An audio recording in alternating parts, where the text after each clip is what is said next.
Louvado seja nosso Senhor Jesus Cristo, para sempre seja louvado.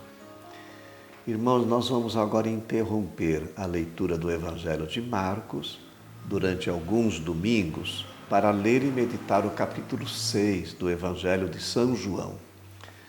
São cenas que narram a multiplicação dos pães, depois nós temos um longo discurso eucarístico de Jesus, que acontece na sinagoga de Cafarnaum.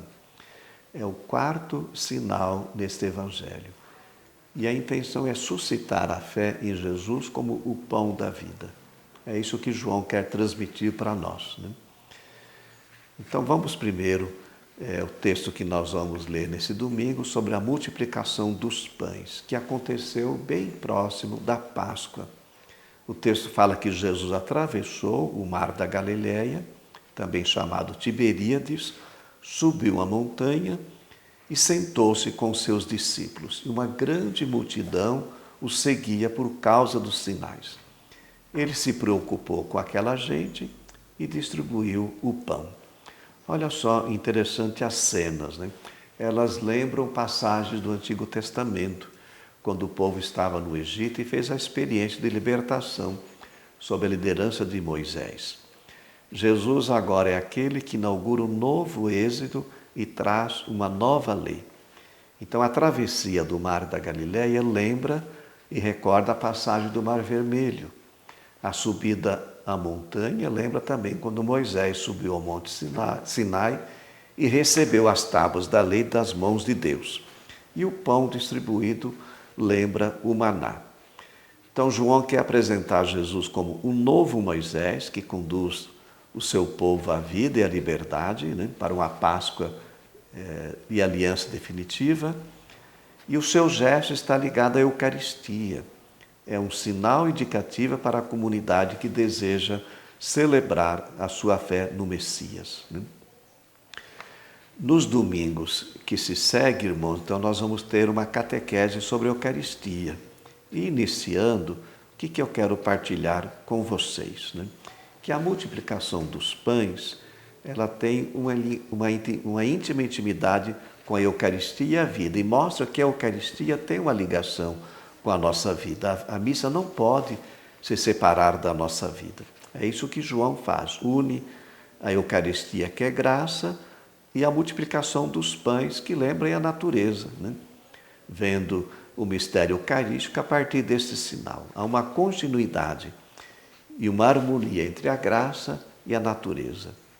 Quando a Igreja explica a Eucaristia com a palavra transubstanciação, que é essa presença real de Cristo em corpo, sangue e alma e divindade nas espécies consagradas, não nega os sinais do pão e do vinho, que antes vêm da fecundidade da terra e também do trabalho dos seres humanos.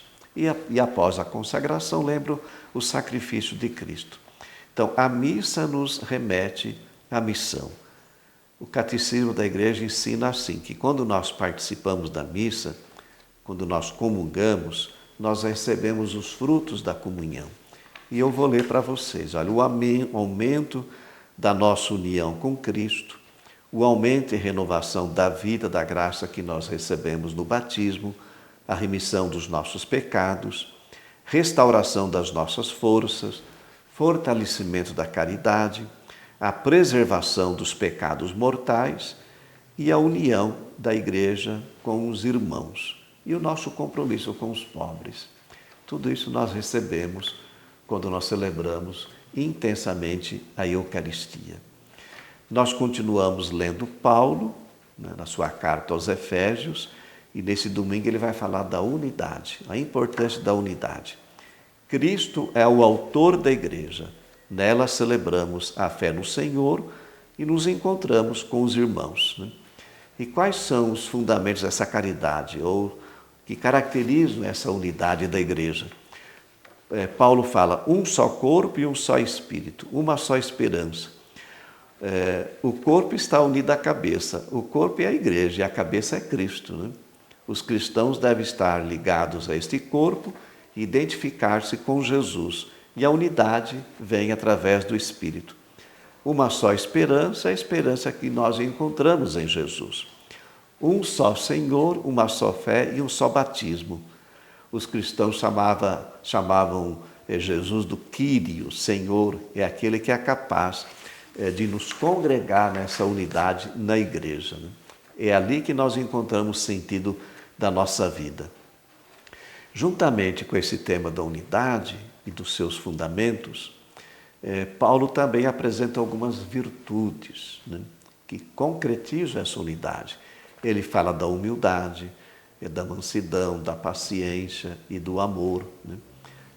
A humildade brota do coração, essa disposição interior, quando nós deixamos de lado a nossa autossuficiência, a nossa falsa segurança, para buscar em Deus, né, a nossa unidade. Sem Ele, sem o seu amparo, sem a sua proteção, nós não somos nada, né? Então, a humildade é esse remédio que nos coloca em comunhão com Deus e com os irmãos. Depois, a mansidão também, que é fruto do Espírito. O Papa Francisco dizia assim: reagir com humildade, com humilde mansidão. Isto é santidade. Ele fala também da paciência e fala do amor.